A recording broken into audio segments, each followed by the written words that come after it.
33ஆம் அதிகாரம் 15வது வசனத்தை. எரேமியா 33ஆம் அதிகாரம் 15வது வசனத்தை வாசிங்க.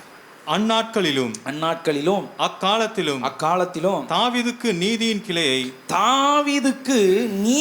கிளையை முளைக்க பண்ணுவேன். அவர் பூமியிலே நியாயத்தையும் நீதியையும் நடப்பிப்பார். பாருங்க, அங்க வந்து நீதியை வெளிச்சத்தை போலவும் நியாயத்தை பட்ட பகலை போலவும் வெளியரங்கமாக்குவேன்னு சொன்னாரு.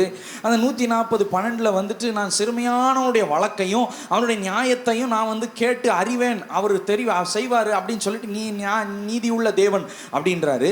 இந்த வசனத்தை பார்த்தோன்னே எனக்கு புரியல, என்னடா அது ஒரு கிளைன்னு சொல்லி போட்டிருக்குது, நீதியின் கிளை அப்படின்னு போட்டிருக்குதே. நம்ம இந்த மாதிரி கேள்விப்பட்டிருக்கிறோமா நீதியின் கிளை அப்படின்னு சொல்லிட்டு? நான் தடவை பார்க்கும் பொழுது நான் என்னென்ன கிளைலாமோ கேள்விப்பட்டிருக்கிறேன்.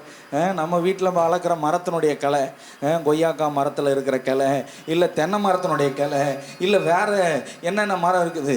பக்கத்து வீட்டு நம்ம வீட்டு வளர்க்குற மரம் வந்து பக்கத்து வீட்டுக்கு போச்சுன்னா, உங்கள் தென்னை மரத்தினுடைய கிளை, உங்கள் மாமரத்தினுடைய கிளை என்ன ஆச்சு, எங்கள் வீட்டுக்கு வந்திருக்குது, அதை உடச்சி விடுங்க அப்படின்னு தானே சண்டை போட்டு அப்படி தானே கேள்விப்பட்டிருக்கிறோம் நம்ம. இல்லை நம்ம யார்கிட்டயா போய் சொல்லியிருப்போம், இந்த கிளை இப்படி எங்கள் வீட்டுக்கு வந்துட்டு. நான் முறையே அப்படி கேள்விப்படுறேன், என்னடா அதெல்லாம் பிரான்ச், எங்களுக்கு வேறும் கிளைகள் இல்லை அப்படிலாம் கூட கேள்விப்பட்டிருக்கிறேன். ஆனால் முறையாக நான் இது என்னடா நீதியின் கிளை, த பிரான்ச் ஆஃப் ரைச்சியஸ்னஸ் அப்படின்னு கேள்விப்படுறேன். நீதியின் கிளைனா என்ன எனக்கு தெரியலையே ஆண்டவரே. என்ன நம்மளுக்கு சில நேரத்தில் பைபிள் வாசிக்கும் போது நம்மளுக்கு தெரிஞ்சால் கூட தெரிலன்னு ஆண்டவர்கிட்ட கேட்கணும். கேட்குறீங்களா? அப்படி நான் கேட்குறேன், நீதியின் கிளைனா என்ன ஆண்டவரே? ஒரு கதை சொல்லட்டுமா உங்களுக்கு? ஆண்டவர் எனக்கு சொன்ன கதையை நான் உங்களுக்கு சொல்லட்டுமா? ஒரு 2 பேர் என்ன பண்ணாங்களாம், முடிவு பண்ணாங்களாம். அவங்களுக்கு ரொம்ப ஒரு ஆசை. என்ன ஆசைன்னா, எங்கள் வீட்டில் நான் எப்படியாவது வந்துட்டு ஆப்பிள் ட்ரீ வளர்க்கணும் அப்படின்னு ஆசை. ஆப்பிள் மரம் வளர்க்கணும்னு ஆசை. இந்த ஆப்பிள் மரம் வளர்க்கணும்னு ஆசை என்ன பண்ணாங்க அப்படின்னா, நேராக கடைக்கு போனாங்க 2 பேரும் சேர்ந்து. பக்கத்து வீடு. நேராக கடைக்கு போயிட்டு கடைக்காரன்ட்ட கேட்டாங்க, எங்கள் வீட்டில் ரொம்ப ஆப்பிள் மரம் வளர்க்கணும்னு எங்களுக்கு ஆசை, அதனால் நீங்கள் என்ன பண்ணுங்க, ஆப்பிள் சீடு கொடு. ஆப்பிள் மரம் வளர்க்கணும்னா என்ன பண்ணணும், ஆப்பிள் சீடு தானே வேணும், ஆப்பிள் சீடு கொடு அப்படின்னு சொல்லிட்டு அவன்கிட்ட கேட்குறாங்க. அவன் சொல்கிறான், இந்த மாதிரி ஆப்பிள் சீடுன்றது, ஆப்பிள் மரம்ன்றது சும்மா சாதாரண காரியம் இல்லை, சும்மா வளராது, அதுக்கு ஒரு டெம்பரேச்சர் வேணும், ஆனாலும் இது நம்ம நாட்டில் சாத்தியமாகும், இந்த நேரத்தில் நான் உனக்கு கொடுக்குறேன் அப்படின்னு சொல்லிட்டு 2 பேருக்கும் ஒரு சீடு கொடுத்து என்ன பண்ணான் அப்படின்னா, அவன் சில இன்ஸ்ட்ரக்ஷன்லாம் கொடுக்குறான்.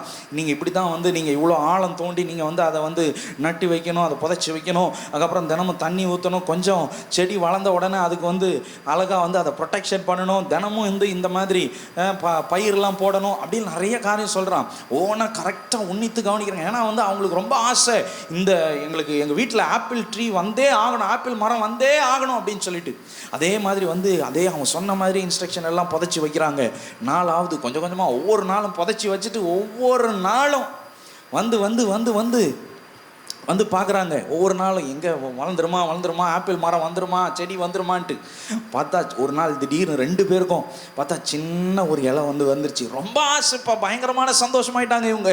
ஐயோ, ஆப்பிள் மரம் நம்மளுக்கு வளரப்போகுது, ஆப்பிள் வரப்போகுது அப்படின்னு சொல்லிட்டு நாட்கள் கடந்து போகுது. செடி வந்து சின்ன ஒரு இலையாக வந்தது, ஒரு செடியாக மாறுது, சின்னதாக, அப்புறம் இவ்வளோ ஆயிட்டு அப்படியே கொஞ்சம் கொஞ்சமாக போக போக போக போக பெரிய மரம் ஆயிடுச்சு. இப்போது ஆப்பிள் மரம் இருந்தாலும் சீசன் ஒன்று இருக்குல்ல, அந்த ஆப்பிள் சீசனில் தானே அவங்களுக்கு கிடைக்கும். இந்த ஆப்பிள் சீசன் வரட்டும் அப்படின்னு சொல்லிட்டு அதுக்காக காத்துக்கிட்டே இருக்கிறாங்க. ஆப்பிள் சீசன் வந்துடுச்சு. ஆப்பிள் சீசன் வந்த உடனே கொஞ்சம் கொஞ்சமாக என்ன அந்த சின்னதாக மொட்டாக வர ஆரம்பிக்குது. பக்கத்து வீட்டுக்காரனுக்கு ஆப்பிள் சீசன் வந்த உடனே பயங்கரமாக கொத்து கொத்தா ஆப்பிள் வருது அவன் மரத்தில். இவனுக்கு வரவே இல்லை. இவனுக்கு என்ன பண்ணுறதுன்னு தெரில. இவனை தேடி பார்க்குறான், என்னடா இது, நம்மளும் அதே தானே செஞ்சோம், நம்மளும் அதே தானே நம்ம அதே முயற்சி தானே பண்ணோம், அதே மாதிரி தானே நட்டு வச்சோம், அதே மாதிரி தானே தண்ணி ஊற்றுறோம், அவனுக்கு மட்டும் வருது, நம்மளுக்கு வரலையே. அவன் பார்த்தா ஊருக்கே கொடுக்குறான், ஆப்பிள் கூடையாக கொடுக்குறான். இவனுக்கு ஊருக்கே கொடுக்குறவன் இவன் பக்கத்து வீட்டுக்காரன் கொடுக்க மாட்டானா, இவனுக்கு கொடுக்குறான், சந்தோஷமாக வாங்கிட்டு போய் சாப்பிடு அப்படின்ட்டு.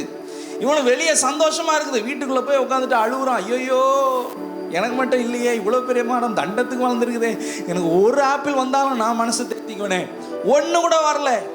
ஒரே வேதனை, ஒரே கடைக்காரன்ட்ட போய் சண்டை போகிறேன். நீ எனக்கு ஒழுங்காக கொடுத்தியா, நீ சும்மா மரம் வளர்றதுக்கு மாத்திரம் கொடுத்தியா, இல்லை ஆப்பிள் வர்ற மாதிரி கொடுத்துறியா? நான் ஒழுங்காக தான் கொடுத்தேன், நீ ஒழுங்காக பண்ணியிருக்க மாட்டேன், எதுவும் இன்ஸ்ட்ரக்ஷனை நீ வந்து ஃபாலோ பண்ணியிருக்க மாட்டேன், ஓடி போயிடு அப்படின்னு அவன் திட்டுறான். வீட்டுக்குள்ளே வந்து ஒவ்வொரு நாளும் இரவும் பகலும் ஒரே அழுகிறான். வெளியே வந்தா நல்லா சந்தோஷமா, அவன் பார்த்தா ஊருக்கே கொடுக்குறான், விற்கிறான், சேல்ஸ் பண்ணுறான், என்னென்னலாமா பண்ணுறான். இவனுக்கு ரொம்ப வேதனை. ஒவ்வொரு நாளும் வந்து இன்னைக்கு வந்துச்சா அதே மாதிரி தானே நானும் பிரயாசப்பட்டேன். அந்த மரத்தில் எத்தனை இலை இருக்குது, எத்தனை கிளை இருக்குது, எல்லாத்தையும் பார்த்துட்டான். ஒரு இடத்துல ஒரு வாய்ப்பு கூட கிடையாது. இன்னைக்கு ஒரு வேளை உங்கள் சூழ்நிலை கூட அப்படிதான் இருக்கலாம்.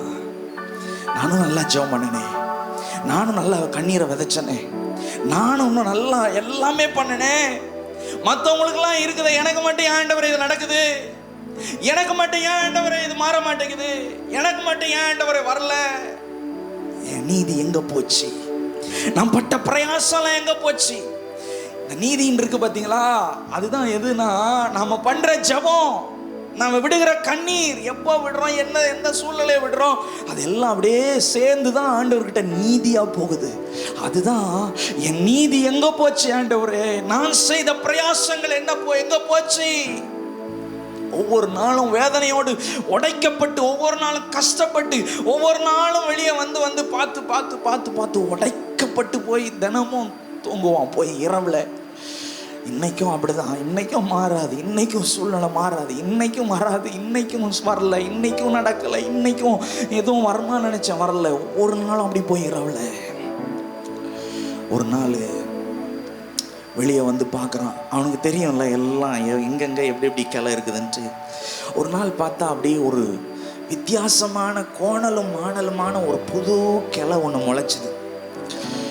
அவன் பார்த்தான், நல்லா இருக்கிற கிளையிலேயே ஒன்றும் காணோம்.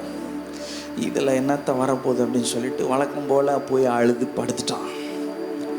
அடுத்த நாள் திரும்ப வந்து பார்த்தா அவன் கோணலும் மாணலுமாக இருந்துச்சு பாருங்க. அந்த கிளையில் ஒரே ஒரு சின்ன ஒரு மொட்டு, ஒரு பூ ஒன்று வந்திருக்குது. இவனுக்கு நம்ப முடியல. இவன் வந்து பக்கத்து வீட்டுக்காரனுடைய இதை பார்த்து மரத்தை பார்த்து அப்படி கண்ணில் எப்பயும் பூவாக தான் இருக்குது.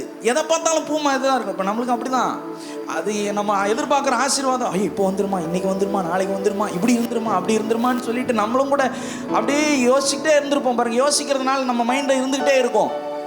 அப்படி அது அந்த மாதிரி எதுவும் இம்மா இருக்குதா அப்படின்னு சொல்லிட்டு போயிட்டு முகத்தெல்லாம் கழுவிட்டு கண்ணெல்லாம் தொடச்சிட்டு பார்க்குறான். ஆமாம், உண்மையாகவே இருக்கிற மாதிரி இருக்குது.